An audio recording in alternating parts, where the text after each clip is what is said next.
Welcome to Sesame Story Time. How has our day at the park been so far? Good. I'm glad to hear it. I'm sure my friend needs absolutely no introduction. However, everyone say hi, Grover. Hi, Grover. Awesome job. Okay. So today we are going to get started with some Little Red Riding Hood. Has anybody read or heard this story before? Yeah, some yeses, some no's. Alrighty, so for our friends that have not read Little Red Riding Hood before, it's about this girl named Little Red Riding Hood who goes on a journey through the forest to visit her grandmother, and she sees the big bad wolf along the way. Okay, before we get started, we have 3 rules for Sesame Story Time. Our first rule is you must have your listening ears on. Can everybody turn your listening ears on and turn them all the way up for me? All the way up. Thank you, friends. So our listening ears are important during story time because beyond just listening to the story, there will be some moments where I ask you some questions or ask what you think. And you have to listen before you respond, okay? Alrighty, our second rule for story time is you must have your thinking caps on. Everybody pick your thinking cap up from in front of you. Put it up and pull it down on your head. Make sure it's on tight. Alrighty. Same thing as the first rule. There's going to be some moments I ask you some questions or ask for your opinions, and you have to think before you speak, okay? And if there's anybody sitting in any of the stairways, can we get our booties on the benches, please? Thank you, thank you, thank you. It's a safety thing for us. And our third and most important rule of all is you must turn on your imaginations. Everybody take your 2 fingers. Wake that imagination up. Wake it up, wake it up, wake it up. Awesome. Okay, and there is going to be a lesson from this story that we talk about at the very, very, very end. So keep your eyes and ears peeled to see if you can pick up on it before I talk about it at the end. Okay? Are we ready to get started? Yeah! Awesome! Let's get into some Little Red Riding Hood. And since we have such a full audience today, since this is pretty far away for some of our friends in the back, don't worry, we will have the pages on the screens for you, okay? Let's get started.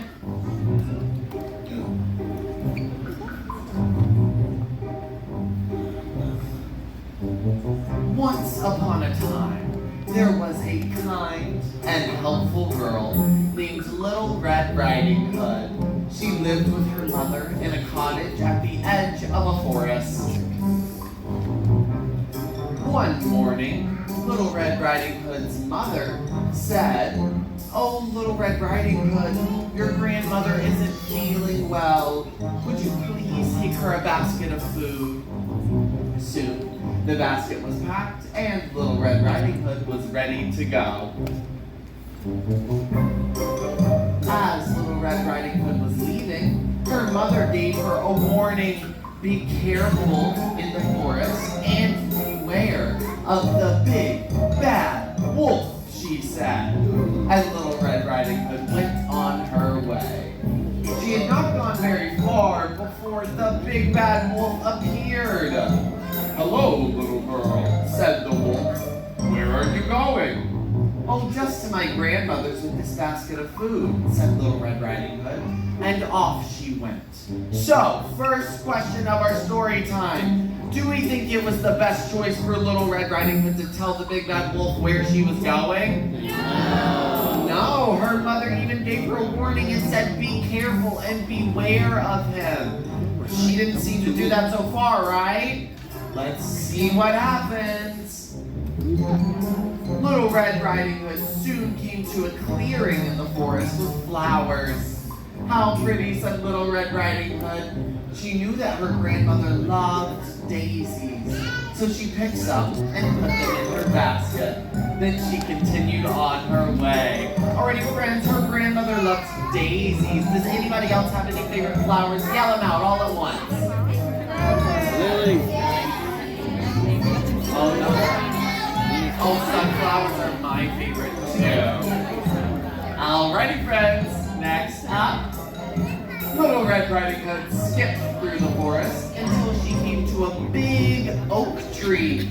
Oh look, she said, what lovely acorns. I'll put some in my basket. You never know when they might come in handy. With the flowers and the acorns in her basket, Little Red Riding Hood continued on her way.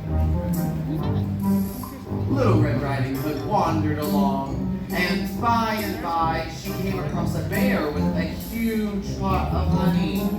Hello, said the bear. Can you help me with this honey into my jars? You can take a jar with you if you do. So Little Red Riding Hood stopped to help the bear. Then, with the flowers, the acorns, and the honey in her basket, Little Red Riding Hood skipped off through the trees. Finally, Little Red Riding Hood arrived at her grandmother's house. Hello, Grandma, she called. I'm here with a basket full of nice things. I'm in bed, my dear, called a voice through the door. It was quite dark inside the cottage, but Little Red Riding Hood thought her grandmother looked a bit different. Does this look like a normal grandmother to you, friends? I don't think so either. Let's see if it's actually Grandma. Oh, Grandma, what big ears you have, said Little Red Riding Hood. All the better to hear you with, my dear, came the reply. Oh, Grandma, what big eyes you have, said Little Red Riding Hood. All the better to see you with, my dear, came the reply.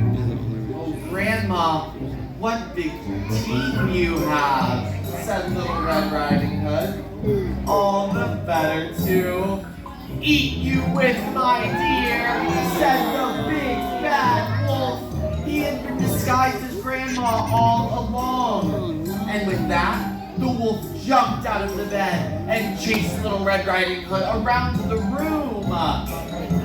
Quickly, Little Red Riding Hood reached into her basket. Everybody reach into your basket. She took out the flowers and she waved them under the wolf's nose. Everybody wave your flowers under the wolf's nose, quick!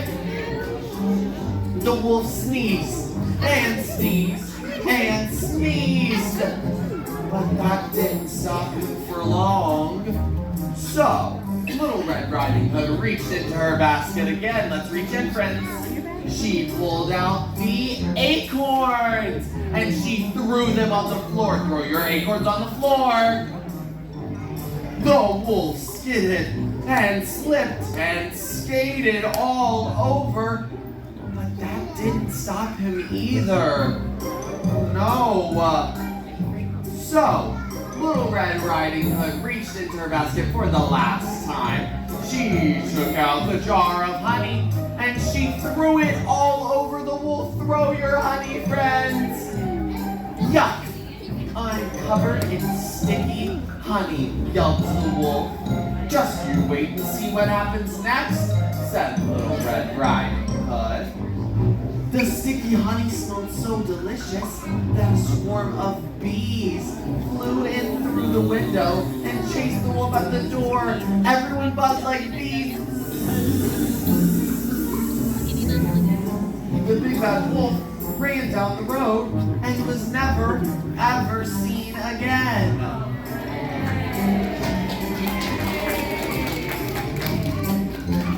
As soon as the big bad wolf is gone, Little Red Riding Hood unlocks the cupboard and out jumped Grandma. She was in there the whole time, safe and sound, thank goodness. Little Red Riding Hood laid out the delicious food from her basket.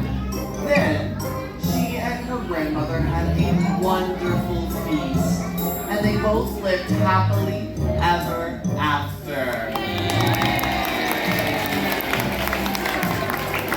Thank you for joining us today for story time, friends. So, let's talk about that lesson that we were talking about earlier.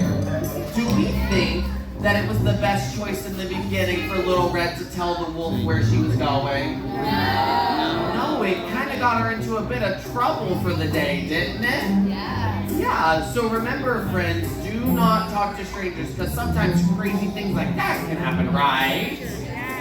Right. Alrighty. So remember, always listen to your mother and father and your parents when they give you a warning. They're usually doing it for a reason. Alrighty. Thank you so much for joining us today. And as well as that lesson, we also went on a pretty magical adventure with that book, didn't we? I mean, we packed a bunch of stuff in our baskets. We went through the forest. We saw a big bad wolf. That's pretty magical, huh? Yeah, so remember, whether you're this tall or you're this tall, books can take you on magical adventures. And every time you open it, you can learn new information, you can hear new stories, meet new friends. Alrighty, thank you so much for joining us for story time today. So, Grover said that he wants to take some pictures with you, friends. So if you would like to stay and take some pictures with Grover, Grover's gonna go comb his fur, get ready for some pretty pictures with you guys, and then we'll get started. See you soon, Grover.